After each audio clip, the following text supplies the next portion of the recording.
Sketchbook tour number 4. In case anybody's wondering, I do number them by the order I finish them in, and not the order I start them in. So this is number 4 that I have finished. I do have some other sketchbooks on the go at the same time, so this is kind of how I keep track. This one was a short one. It's only 20 pages long, so it was kind of quick to finish. Also, I did start it in 2020 and then did a couple of pages, and then I completely gave up on it and just came back to it in February of this year. No, November of 2022. So, and finished in February. So a couple of months here, but so some of the stuff here is really, really old. This is Strathmore watercolor journal. I was trying to see if they have another one of these, because it's so small. It's kind of easy to just put in your purse or bag or whatever and take it with you. But I couldn't find this exact one, the little ones, for sale anymore. So yeah, like I said, I bought it in 2020. Quite liked it.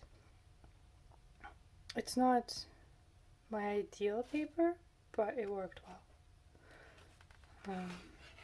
So I started in December of 2020, and I didn't have good quality paints. I started with student grade paints, and this was my first attempt at watercolor. So I couldn't figure out why I couldn't make this background dark enough. I just kept putting layers on, but it never really worked. So everything was just too many layers, and it wasn't my thing. But I did like the gold paint that I got.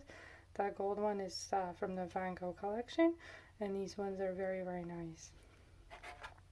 Again, this is still December 2020. Still student grade paint. It's just trying to understand how it's supposed to work. January 2021, still same paint. And did try a little landscape. Also in January. This was sort of feeling Eastery at the end of February already, because I think we were getting like quite a nice spring weather, and this is where I stopped. I was really quite intimidated by this paper, and the only paint I liked on it was the gold paint, so. But afterwards, this year, when I already had a good collection of good quality paints, I kind of came back to it, and I tried it again, and I tried the very first picture one more time, and this literally took me a few seconds, and it got to as dark as it needed to be right away. So it's just a difference between student grade and actual good quality professional paint. This is Daniel Smith Solidite. I did test all my blues in here. I think I'm missing one that I currently just bought, but this is pretty much the blues and the purples that I have. And yeah, this is definitely my favorite color. This is a little sketch of a bridge from a park nearby. I wanted to do a painting, but it just never ended up being finished. And this is November of 2022 now. And then I did swatches of my red paints, and this is kind of what I like to do on a new sketchbook once I go into it, is try to swatch on it and see how the paint behaves.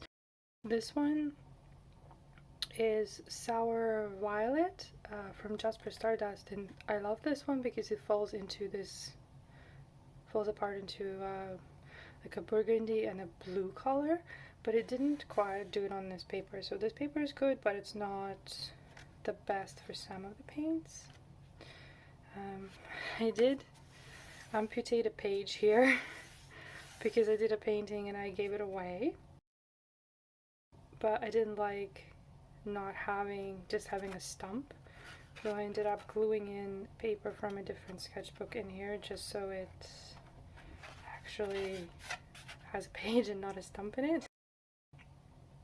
I did do a video of this chicken. I quite enjoyed painting that one. This is a spread of purple flowers that I did, and you can see the difference between the paper. Here it's the same color, but it came out looking quite different on both pages, so it's the same purple mix. It feels almost more stiff here, more dense, more opaque. Not really sure.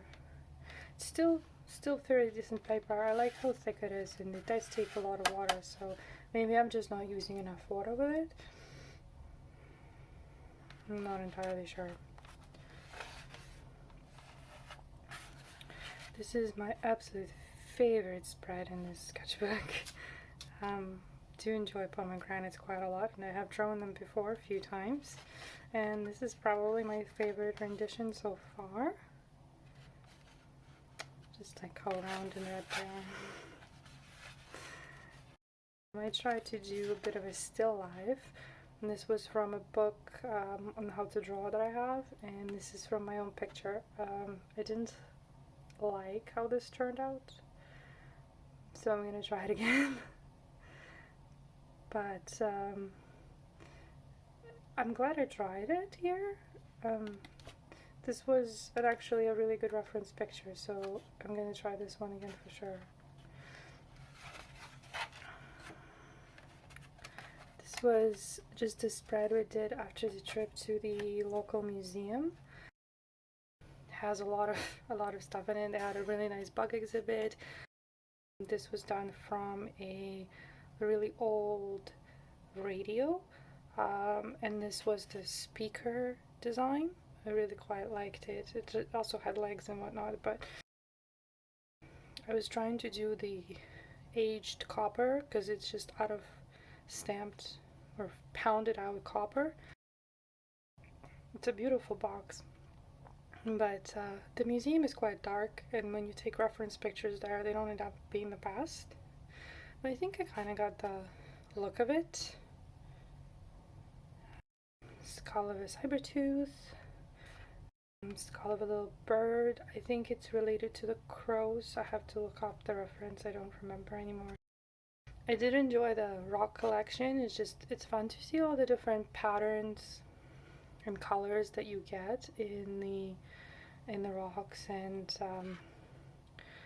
all the minerals that they have in there. They had a really big collection, and also some ancient shells.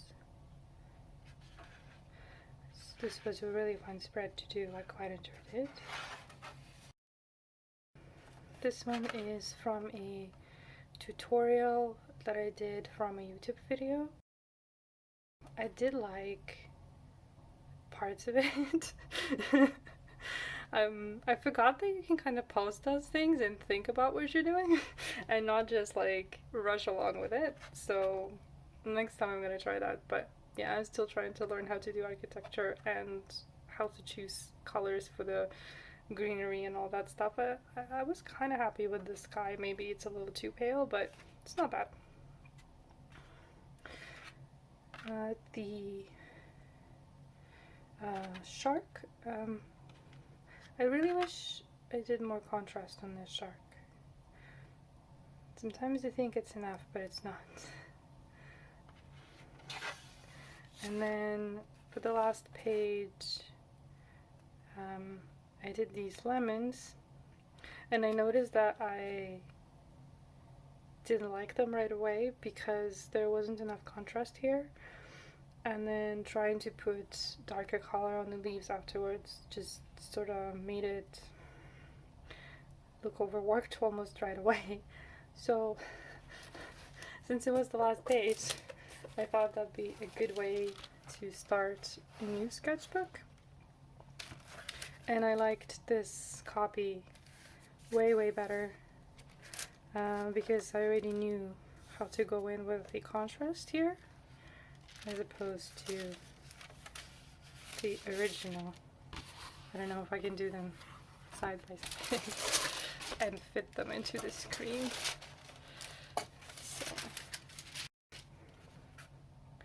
So yeah, I like this one much better.